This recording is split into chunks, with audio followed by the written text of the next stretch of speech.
Welcome to the Leo. Vivekananda Reddy హత్య కేసులో ఒక కీలక మలుపు తీసుకుందని చెప్పొచ్చు. ఒక రకంగా ఆ సంచలనం కూడా చోటు చేసుకుందని చెప్పొచ్చు. ఎప్పటికే వివేక హత్య కేసు దర్యాప్తును కొనసాగించాలా వద్దా అనేది చెప్పాలి అంటూ ప్రతివాదులందరికీ కూడా కోర్టు నోటీసులు జారీ చేసింది.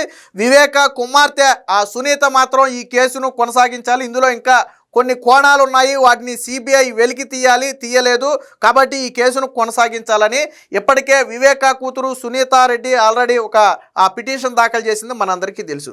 అయితే అనూహ్యంగా ఇప్పుడు ఆమెను సమర్థిస్తూ ఈ కేసులో A2గా ఉన్నటువంటి సునీల్ యాదవ్ కూడా ఖచ్చితంగా ఈ కేసు విచారణ కొనసాగించాలి, సిబిఐ దర్యాప్తు అవసరం ఇంకా ఉంది అని చెప్పి ఒక పిటిషన్ అయితే దాఖలు చేయడం జరిగింది. ఇప్పుడు ఇదే సంచలనంగా మారింది. ఎందుకంటే ఈ కేసులోని మిగతా నిందితులందరూ కూడా ఈ కేసు తదుపరి దర్యాప్తు అవసరం లేదు అని కోర్టుకు చెబితే A2గా ఉన్నటువంటి సునీల్ యాదవ్ మటుకి కాదు, ఖచ్చితంగా దర్యాప్తు జరగాలి, ఇందులో ఇంకా కొన్ని కుట్ర కోణాలు ఉన్నాయి, వాటిని బయటకు తీయలేదు, బయటకు తీయాల్సిన బాధ్యత సిబిఐ మీద ఉందని చెప్పి చెప్పడం జరిగింది. ఏదైతే వివేకానంద రెడ్డికి అంటే అవినాష్ రెడ్డి ఫ్యామిలీకి ఉన్నటువంటి గొడవలు కావచ్చు, అప్పట్లో రాజశేఖర్ రెడ్డి కుటుంబానికే టికెట్ ఇవ్వాలని చెప్పి వివేకానంద రెడ్డి పట్టుబట్టారు అనే వార్తలు రావటం కావచ్చు, ఆ తర్వాత జరిగినటువంటి పరిణామాలు కావచ్చు, అలాగే ఎవరైతే ఇప్పుడు కొంతమంది జైల్లో ఉన్నారో, ఈ కేసులో నిందితులుగా ఉండి జైల్లో ఉన్నారో వాళ్ళ తరపు లాయర్లు కౌంటర్లు కూడా దాఖలు చేయాలి. వాళ్ళు ఎందుకు కౌంటర్ దాఖలు చేయలేదు, వాళ్ళ ఫోన్లో ఎవరెవరి నెంబర్లు ఉన్నాయి, వాళ్ళు ఎవరెవరితో మాట్లాడుతున్నారు, దీని వెనక ఉన్నటువంటి పెద్ద తలకాయలు ఎవరు, సో ఇవన్నీ కూడా ఖచ్చితంగా బయటికి రావాలని చెప్పి సునీల్ యాదవ్ అయితే డిమాండ్ చేయడం జరిగింది. ఇప్పుడు సునీల్ యాదవ్ ఏదైతే ఖచ్చితంగా విచారణ కొనసాగాలి అని చెప్పి ఒక పిటిషన్ వేశారు, సో ఇది వాళ్ళందరి గుండెల్లో గొంతులో పచ్చి వెలకాయలాగా మారింది. ఎందుకంటే వాస్తవానికి ఒక సునీత మాత్రమే విచారణ కావాలని పిటిషన్ వేసి మిగతా వాళ్ళందరూ కూడా వద్దు అని పిటిషన్ వేస్తే కోర్టు ఏ నిర్ణయం తీసుకుంటుందో మనం చెప్పలేం.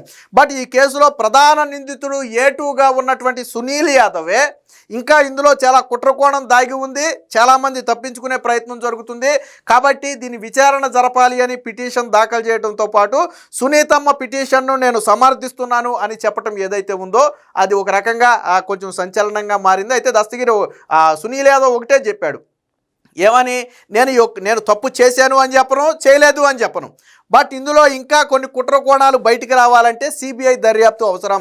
ఇప్పుడు సిబిఐ దర్యాప్తును ఆపేస్తే అవన్నీ కూడా మరుగున పడే అవకాశం ఉంది, అది ఎంటైర్ కేసు మీద కూడా ప్రభావం చూపే అవకాశం ఉందని చెప్పి సునీల్ యాదవ్ అయితే చెప్పడం జరిగింది. సో ఇప్పుడు కోర్టు ఏ నిర్ణయం తీసుకుంటుంది అనేది పక్కన పెడితే సునీల్ యాదవ్ ఇంకో మాట కూడా చెప్పాడు.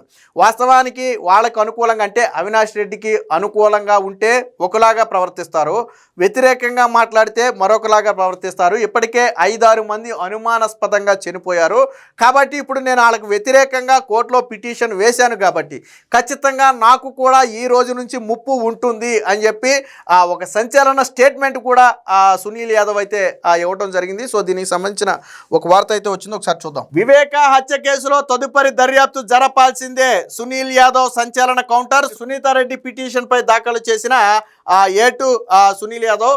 సో మాజీ మంత్రి వివేకానంద రెడ్డి హత్య కేసులో సంచలనం చోటు చేసుకుంది. కేసులో అసలు వాస్తవాలు బయటకు వచ్చేందుకు తదుపరి దర్యాప్తు చేపట్టేలా సిబిఐకి ఆదేశాలు జారీ చేయాలని A2 సునీల్ యాదవ్ మంగళవారం నాంపల్లి ప్రత్యేక కోర్టులో కౌంటర్ అఫిడవిట్ దాఖలు చేశారు. ఇదే కోరుతూ వివేక కుమార్తె నర్రెడ్డి సునీత వేసిన పిటిషన్పై విచారణ చేపట్టిన కోర్టు కౌంటర్ వేయాలని నిందితులందరికీ నోటీసులు జారీ చేయడం తెలిసిందే.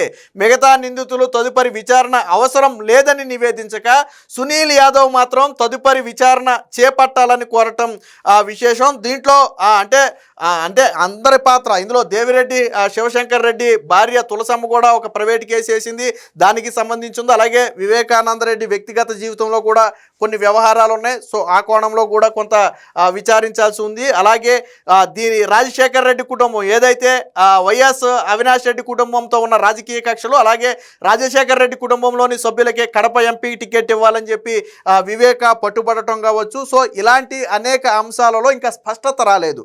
సో దీన్ని లోతుగా విచారిస్తే తప్ప ఇంకా మూలాలు పట్టుకునే అవకాశం లేదని చెప్పి దస్తగిరి అయితే చెప్పడం జరిగింది. ఇక వివేక హత్య కేసులో సునీత తదుపరి విచారణను కొనసాగించాలంటూ ఆయన కుమార్తె చేసిన అభ్యర్థనను తనకు సమ్మతమేనని సునీల్ యాదవ్ వెల్లడించారు. సో 13 పేజీల కౌంటర్ దాఖలు చేశాను, దీనికి అందరికీ శత్రువుగా మారాను, ఈ రోజు నుంచి నాకు ఖచ్చితంగా ముప్పు ఉంటుంది, నాపై రకరకాలుగా కక్షలు కట్టారు, ఇప్పటికీ 6 సాక్షులు అనుమానాస్పదంగా మృతి చెందారు అని చెప్పారు. వాళ్ళ వద్ద తలొంచితే ఒకలాగా, వంచకపోతే మరొకలాగా ఉంటుంది. ఎవరి వద్ద? బహుశా అవినాష్ రెడ్డి మనుషుల వద్ద. నేను తప్పు చేశాననటం లేదు, చేయలేదనటం లేదు, తదుపరి విచారణ మాత్రమే సునీతమ్మను సపోర్ట్ చేస్తున్నాను. మిగతా నిందితులు A1 A3 ఎలాంటి కౌంటర్లు కూడా వేయకుండా ఉన్నారు. వారి లాయర్లు ఎవరు, వీళ్ళ మొబైల్లో ఎవరెవరి ఫోన్ నెంబర్లు ఉన్నాయి, వాటితో ఎవరెవరికి ఫోన్ చేస్తున్నారు, ఎవరెవరికి మెసేజ్ చేస్తున్నారు, పైనున్న ప్రముఖులు ఎవరో ఖచ్చితంగా విచారించాల్సిందే. అంటే సునీల్ యాదవ్ చెప్పేది ఒక్కటే, దీని వెనక కింగ్ పిన్ అంటే అవినాష్ రెడ్డి కాదు, అవినాష్ రెడ్డి పైన ఇంకా కొంతమంది ఉన్నారు, వాళ్ళెవరో ఖచ్చితంగా తేలాల్సిందే. ఈ కేసును కన్నా ఇక్కడే ఆపేస్తే అవినాష్ రెడ్డి భాస్కర్ రెడ్డితోనే కేసు క్లోజ్ అయిపోయే అవకాశం, ఎందుకంటే వాళ్ళ మీద ఆరోపణలు ఉన్నాయి. కానీ వాళ్లకు మించి పైన ఉన్నారు అనేది అందరి అభిప్రాయం. మీరు నేను మాట్లాడుకోవడం కాదు, కడపలోనే ఏ గడపను అడిగినా కానీ దాని గురించి గుసగుసలు ఆడుకుంటారు. సో అది ఎవరు అనేది తేలాలి అంటే సిబిఐ విచారణ మరింత ముందుకు సాగాలి అనేది ప్రధానంగా సునీల్ యాదవ్ చేస్తున్నటువంటి ఆరోపణ. సో ఏది ఏమైనా మొత్తంగా నిందితులందరూ మాకు విచారణ అవసరం లేదని చెప్పి కోర్టుకు నివేదిస్తే సునీల్ యాదవ్, అందులోనూ A2 నిందితుడు, కీలకమైనటువంటి నిందితుడు. సో సునీల్ యాదవ్ సునీతను సపోర్ట్ చేస్తూ దర్యాప్తు జరగాల్సిందే, దీని వెనక కుట్రకోణం రావాల్సిందే, సిబిఐ మరికొంతకాలం దీన్ని విచారించాలని చెప్పి ఏదైతే పిటిషన్ దాఖలు చేశాడో ఇది ఖచ్చితంగా వైసీపీ పార్టీకి అతిపెద్ద ఎదురుదెబ్బ. ముఖ్యంగా అవినాష్ రెడ్డి, భాస్కర్ రెడ్డిలకు, దేవిరెడ్డి శివశంకర్ రెడ్డి లాంటి వాళ్ళందరికీ కూడా మింగుడు పడని అంశం. ఎందుకంటే కోర్టుగాన ఒకవేళ సునీత ఒక్కటే దాఖలు చేసింది కాబట్టి తదుపరి విచారణ అవసరం లేదని కేసులో ముందుకు ఇక చేసిన విచారణతోనే కేసును ముందుకు సాగించాలని నిర్ణయం తీసుకుంటే ఒకలాగా ఉండేది. బట్ ఇప్పుడు కేసును ఇంకా ముందుకు తీసుకెళ్లాలని భావిస్తే దీని వెనక ఇంకా కొన్ని మూలాలు బయటపడే అవకాశం ఉంది. సో అది బ్యాచ్ అందరికీ కూడా మింగుడు పడని అంశంగా మారుద్ది.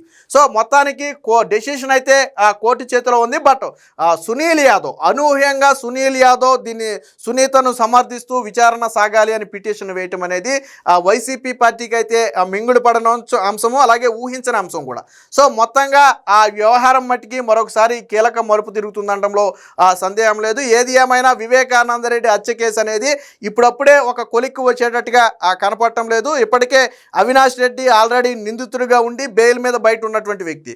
సో ఆ బెయిల్ను రద్దు చేయాలని కూడా సునీతం ఆల్రెడీ ఇప్పటికే పోరాటం చేస్తుంది. సో ఆ సందర్భంలోనే సుప్రీంకోర్టు కూడా గతంలో సిబిఐకి నోటీసులు కూడా ఇచ్చింది. సో కేసు ఎక్కడి వరకు వచ్చింది, దీని పరిస్థితి ఏంటి, వాళ్ళు బెయిల్ రద్దు చేయాలంటున్నారు, దీని మీద మీ స్పందన ఏంటని ఆల్రెడీ గతంలోనే సుప్రీంకోర్టు కూడా నోటీసులు జారీ చేసిన పరిస్థితి. ఏది ఏమైనా మొత్తంగా అవినాష్ రెడ్డి మెడకు, అవినాష్ రెడ్డి అనుచరుల మెడకు ఈ కేసు అయితే మరింత బలంగా ఉచ్చుగా బిగిసే అవకాశం అయితే కనపడుతుంది. మొత్తంగా సునీతను సమర్థిస్తూ సునీల్ యాదవ్ ఒక పిటిషన్ వేయటం అనేది ఖచ్చితంగా వివేకానంద రెడ్డి కేసులో సంచలనంగానే చెప్పొచ్చు. Please subscribe to Leo news for more videos.